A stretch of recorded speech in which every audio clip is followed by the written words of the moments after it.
Om Swastiastu. Anak-anak sekalian, kembali kita berjumpa dalam mimbar ajaran agama Hindu.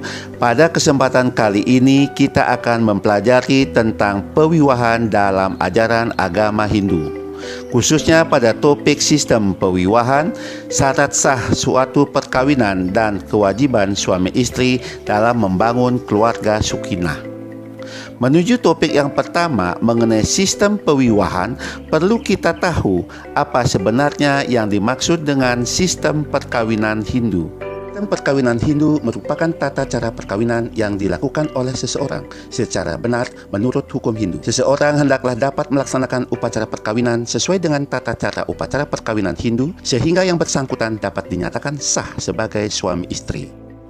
Kitab Benawa Dharma Sastra merupakan kompendium hukum Hindu yang memaparkan tentang sistem atau bentuk perkawinan, yaitu pada bab 3 seloka ke-21 di dalamnya disebutkan bahwa terdapat 8 sistem perkawinan yang terdiri dari Brahma Wiwaha, perkawinan yang terjadi karena pemberian anak wanita kepada pria yang ahli weda atau Brahmana dan berperilaku baik dan setelah menghormati yang diundang sendiri oleh wanita. Dijelaskan dalam Menawa Dharma Sastra bab 3 seloka 27. Kedua, Daiwa Wiwaha, perkawinan yang terjadi karena pemberian anak wanita kepada seorang pendeta yang melaksanakan upacara atau yang telah berjasa. Dijelaskan dalam Menawa Dharma Sastra bab 3 seloka 28. Yang ketiga, Arsa Wiwaha, perkawinan yang dilakukan sesuai dengan peraturan setelah pihak wanita menerima seekor atau 2 pasang lembu dari pihak calon mempelai laki-laki. Hal ini dijelaskan dalam Kitab Menawa Dharma Sastra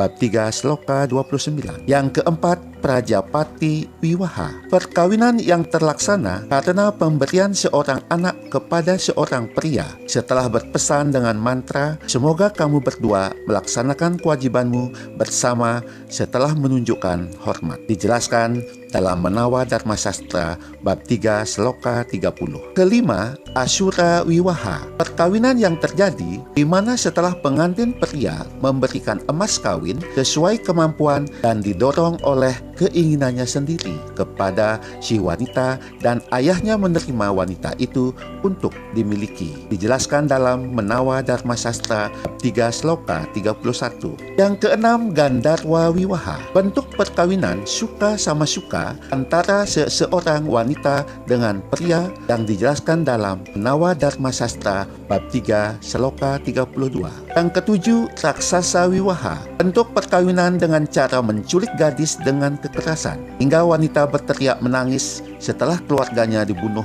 atau terluka, rumahnya dirusak. Hal ini dijelaskan dalam Kitab Menawa Dharma Sastra bab 3 seloka 33. Dan yang kedelapan, Pisaca Wiwaha, bentuk perkawinan dengan cara mencuri, memaksa dan membuat bingung atau mabuk, seperti memperkosa seorang wanita yang sedang tertidur, sedang mabuk dan bingung. Perkawinan ini sangatlah rendah dan penuh dosa. Hal ini dijelaskan dalam Menawa Dharma Sastra 3 seloka 34. Dari 8 sistem perkawinan menurut Menawa Dharma Sastra, Raksasa dan Paisaca Wiwaha merupakan bentuk atau sistem perkawinan yang sangat dihindari dalam membina kehidupan berumah tangga atau grehasta asrama. Mengapa? Karena berlawanan dengan norma agama dan norma-norma hukum. Sedangkan di Bali terdapat 4 sistem atau bentuk perkawinan. Apa sajakah itu? Berikut penjelasannya. 1. Sistem memadik atau meminang merupakan sistem yang dipandang paling terhormat karena sang calon suami datang ke rumah calon istrinya untuk meminang, di mana sebelumnya mereka telah saling mengenal dan ada kesepakatan untuk berumah tangga. 2. Sistem ngerorod atau merangkat, bentuk perkawinan yang didasari oleh suka sama suka yang berlangsung atas dasar cinta antara kedua calon mempelai yang dipandang sudah cukup umur. Jenis ini sering disebut dengan kawin kawin lari. Yang ketiga, sistem nyentane atau nyeburin. Dilaksanakan berdasarkan perubahan status hukum, di mana calon mempelai wanita secara adat berstatus sebagai purusa dan calon mempelai laki-laki berstatus sebagai pradana. Dan yang keempat, sistem legandang, bentuk perkawinan secara paksa yang tidak didasari oleh cinta. Selanjutnya kita akan menuju pada topik yang kedua tentang syarat dianggap sahnya suatu perkawinan.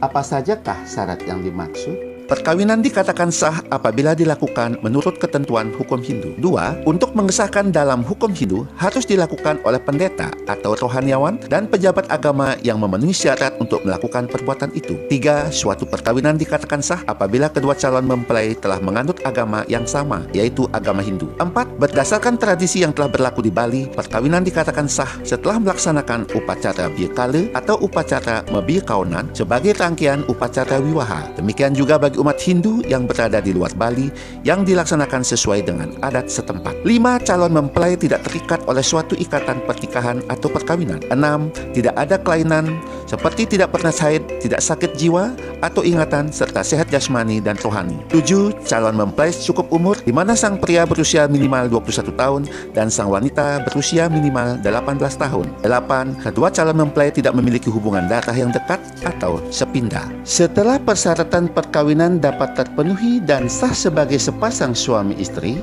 selanjutnya kewajiban apa sajakah yang harus dilaksanakan sebagai suami istri secara hukum Hindu? 1. Swadharma istri menurut kitab Suci Weda, memenuhi doa dan harapan orang tua. Artinya setelah menikah, orang tua mengharapkan anaknya di rumah suami agar selalu dapat memberi kedamaian, dapat memberi kasih sayang, tidak menyakiti, memberi kesejukan, dan membiasakan diri selalu hidup sehat. 2. Memenuhi harapan suami. Kesetiaan istri kepada suami haruslah selalu dijaga dengan berbagai cara, seperti memberi kepuasan, melayani, bersifat lemah lembut, sopan dan ramah, serta memiliki rasa pengabdian yang tulus kepada suaminya. 3. Sebagai ibu rumah tangga, istri berkewajiban mengatur rumah, menjadi bendahara rumah tangga dan urusan rumah tangga lainnya. Selain sebagai ibu rumah tangga, istri juga tidak kalah pentingnya, yaitu sebagai penerus keturunan, melahirkan putra-putra yang merupakan kodrat sebagai seorang istri. Yang keempat, sebagai penyelenggara agama. Walaupun bukan sebagai warisan, namun dalam kehidupan bermasyarakat, kaum wanita mengambil kontribusi besar dalam aktivitas agama yang dilaksanakan. Dikarenakan wanita adalah pendukung keluarga dalam mewujudkan pelaksanaan upacara. 2. Swadharma suami menurut Menawa Dharma Sastra bab 9 sloka 3. Wajib melindungi istri dan anak-anaknya. Wajib menghargai dan menghormati istri. Ketiga, wajib memelihara kesucian istri dan keturunannya.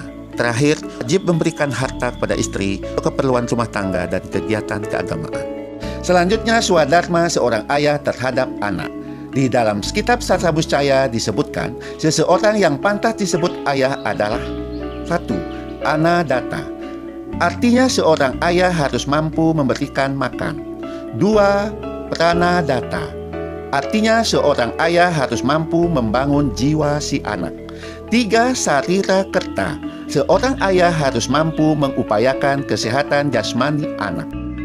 Sedangkan di dalam kitab Niti Sastra bab 8 sloka 3 disebutkan ada kewajiban seorang ayah ada 5 yang dinamakan dengan pancawida, yaitu 1. Metulung urip rikalaning bayi, artinya menyelamatkan keluarga pada saat bahaya.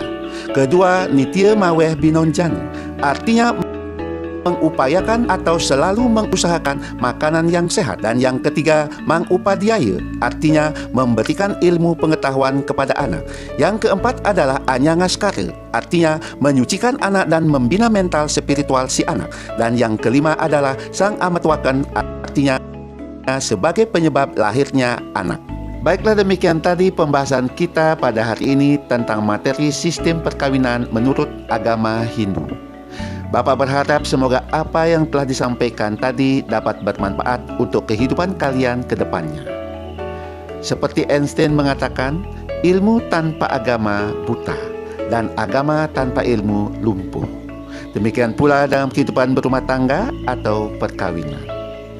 Sekian dari Bapak, dan Bapak tutup dengan Parame Santi. Om Santi Santi Santi Om.